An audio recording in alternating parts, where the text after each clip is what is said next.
আজকে পয়লা বৈশাখ আর কাল ছিল চৈত্র মাসের শেষ দিন। মানে মানুষ তো প্রচুর শপিং করেছে আর আমার তো অনেকই কাজ ছিল। দাদার কোনো লেবার আসেনি, আমি শুধু একা গেছিলাম। তো আমার অনেক কাজ বেড়ে গেছিলো কালকে, আর একটু লেট করেই ফিরেছিলাম, বাবা আনতে গেছিলো, ওই জন্য আপনাদের সাথে কোনো ব্লগ শেয়ার করা হয়নি। আর আজকে আমি একটু লেট করে ঘুম থেকে উঠেছি। দিদির সমস্ত কাজ হয়ে গেছে, দিদি এখন আলু পেঁয়াজ আর রসুনটা কাটলো, পেঁয়াজটা কমপ্লিট কাটেনি, ও আমি পরে কাটবো। আর ওটা করে নিয়ে আর নিম ফুল ছাড়াচ্ছে নিম পাতা থেকে, নিম পাতা আর হলুদ তো আজকে মাখবো, ওটা বাটতে হবে। আর নিম ফুল আলু দিয়ে ভাজা করে, ওই জন্য দিদি নিম ফুলটা ছাড়িয়ে নিচ্ছে। আলু দিয়ে নিম ফুল আজকে ভাজা হবে। আর নিম হলুদ তো মাখতেই হয়, হিন্দুদের একটা নিয়ম, পয়লা বৈশাখের দিন এটা তো করতে হয়। তো সেটাই দিদি করছে। আর আজকে সবাইকে স্বাগত জানাচ্ছি ঝুমুর লাইফস্টাইল চ্যানেলে। আশা করছি ব্লগটা ভালো লাগবে। যদি ভালো লাগে প্লিজ লাইক করবেন এবং শেয়ার করবেন সবার সাথে। আর যদি ভালো লাগে প্লিজ আমাকে সাপোর্ট করবেন, আমার পাশে থাকবেন, আর অবশ্যই চ্যানেলটা সাবস্ক্রাইব করে নেবেন। তো যাই হোক, নিম পাতাগুলো ছাড়ানো হয়ে গেছে। হলুদটা আগে থেকেই কালকে রাতে ভিজিয়ে রেখেছিল দিদি, নিম পাতাটাও জলের মধ্যে দিয়ে দিল। নিম পাতা ভিজিয়ে রাখলে সুবিধা হয়। তো নিম হলুদ দিদির মাখা হয়ে গেছে, দিদির মতনই বেটেছিল। মেখে নিয়ে দিদি এবার স্নানটা করে নিয়েছে। আর এখন দিদি ঝাড়াটা বাঁধছে, কালকে লাঠি পুঁতে রেখেছিল, এখন ঝাড়াটা দিদি বাঁধছে। দিদি যেহেতু ফার্স্ট স্নান হয়ে গেছে, দিদির সমস্ত কাজ হয়ে গেছে, কিন্তু যেহেতু আমি লেট করে ঘুম থেকে উঠেছি, আমার অনেক কাজ বাকি আছে। ঘর বারান্দা ঝাড়ু দেওয়া, মোছা, রান্নাঘর পরিষ্কার করা, বিছানা তোলা, এই কাজগুলো আমার বাকি আছে, সেগুলো আমাকে করতে হবে আজকে।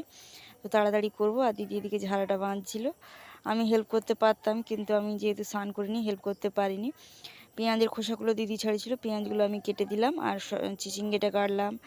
আর নিম ফুল আলুর জন্য আলুটা কেটে দিলাম, রসুনগুলো ছাড়িয়ে দিলাম, চিচিঙ্গেটা দিয়ে ধুয়ে নিচ্ছে। তো মশলাটা সবাই বাটতে বসছি, মশলা করব, মানে রসুন আদাটা বেটে নেব মাংসের জন্য।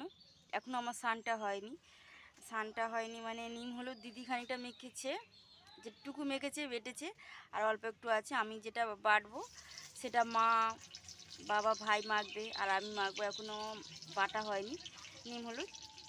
তো রান্নার জোগাড়টাই করছিলাম, অনেক কিছু জোগাড় করতে হচ্ছে না। পেঁয়াজটা কাটলাম, রসুনগুলো খোসা ছাড়ালাম, তো ওই একটু ঝামেলা ছিল, কাজ হচ্ছে, বুঝতেই পারছেন বছরের প্রথম দিন অনেক কাজই থাকে, তো ওটা করছিলাম। আর এখন মাংস এসে গেছে, মাংসটা ধোয়া হয়নি, মশলাটা করে নিয়ে মাংসটা ধুতে যাব। আর এখন আমি নিম হলুদ মাখিনি, দেখেই বুঝতে পারছেন আপনারা, আমাদের এটাই নিয়ম, বছরের প্রথম দিনে নিম হলুদ মাখতে হয়, মেখে স্নান করতে হয়, নতুন বস্ত্র পরতে হয়। তো এটা আমি করব, মশলা বাটছি। আর ওইদিকে দেখতে পাচ্ছেন বিড়ালটা কি সুন্দর ঘুমাচ্ছে। আমাদের রান্না হয় তখনই ও রান্নার কাছেই ঘুমায়, ও ছাড়া আরও একটা বিড়াল আছে, ও ঘুমায়। তো ও আজকে একা আছে, বাটছি মানে বাটবো। আর ওদিকে দিদি রান্নাটা বসিয়ে দিয়েছে, মা এখনও স্নান হয়নি। তো আমাদের শিলে যেহেতু ধার নেই, রসুন আদা বাটার কথা হলেই আমার নাম চলে আসে, তো আজকেও আমি করে নিয়েছি আমার কাজটা। তো মশলা তো আমার করা হয়ে গেছে, দেখালাম। এবার নিম হলুদটা বাটতে হবে, নিম হলুদটা অনেকে মাখতে বাকি আছে, বাবা, ভাই, তো আর গরুদেরও নিম হলুদ মাখাতে হয়, তো আমারও মাখা হয়নি, বাটবো তারপরে মাখবো। তো নিম হলুদটা বাটি, নিম হলুদ বাটতে খুব কষ্ট, আর আমাদের শিলটা বেশি ধার নেই। তো তো হলুদটা তো বেটে নিয়েছি, এবার বাটবো নিম পাতা। আবার শিলের পিছন দিকে বাড়ছি, অন্য সেল নেই আমাদের। আর এইদিকে দিদির আলু ভাজা হয়ে গেছে, মাংসের তরকারির জন্য দিদি যে আলুগুলো কেটেছিল সেগুলো ভাজা করে নিয়েছে, আর মাংসটা কষা হচ্ছে সবে। দিদির এইদিকে মাংসটা রান্না হচ্ছে, আর আমার নিম হলুদ বাটা হয়ে গেছিলো, আমি নিম হলুদটা মাখতে চলে গেলাম।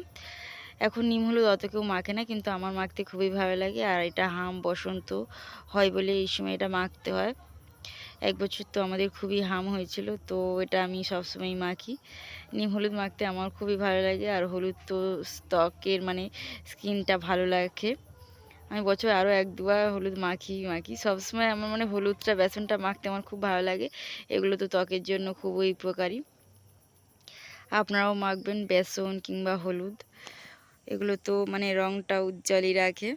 আমার তো খুব ভালো লাগে নিম হলুদ মাখতে।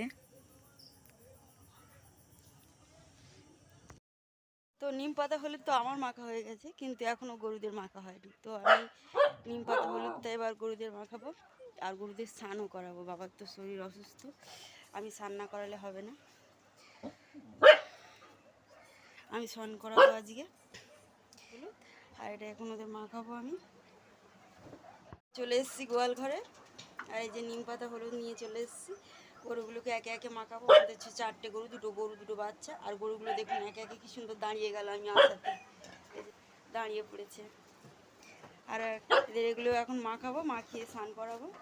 ভয় লাগছে কোনটা আমার পায়ের উপর পা তুলে দেবে, সুস্থ শরীর ব্যস্ত হয়ে যাবে। তো যাই হোক, এদের এখন নিম হলুদটা মাখাবো, মাখিয়ে স্নান করাই। আপনাদের সাথে আবার পরে কথা হচ্ছে আমার। আর না আবার জ্বালাতন করছে, সর ও সর না, চল পড়ে যাচ্ছি। ওই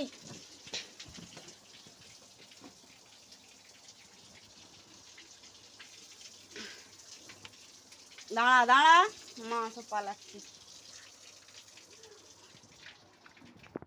তো নিম হলুদ মোটামুটি সবাইকে মাখিয়ে দিয়েছি। এখন ওদের স্নান করাবে ভাই এসে গেছে, আর আমি আমার মতো স্নানটা করে নেবো, শ্যাম্পু করবো আজকে।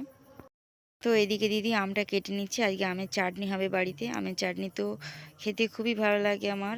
তো স্নান আমার হয়ে গেছে অনেক কষ্টে, আর দেখতেই পাচ্ছেন ড্রেস চেঞ্জ হয়ে গেছে। আর এই ড্রেসটা আমি কিনেছিলাম পয়লা বৈশাখের কটা দিন আগে। আমি আর দিদি দুজনে মিলে শপিং করতে গেছিলাম, তো এই ড্রেসটা হয়েছিল মনে আমি কিনেছিলাম। আর আমি গরুটা স্নান করালে অনেক লেট হয়ে যেত, গরুটা আমি স্নান করাইনি, ভাই এসে গেছে। তো ভাইকে বললাম তুই স্নান করা, ও স্নান করাচ্ছি। নিম হলুদটা আমি মাখিয়ে দিয়েছি। আর আজকের ব্লগটা আমি এই পর্যন্তই রাখছি।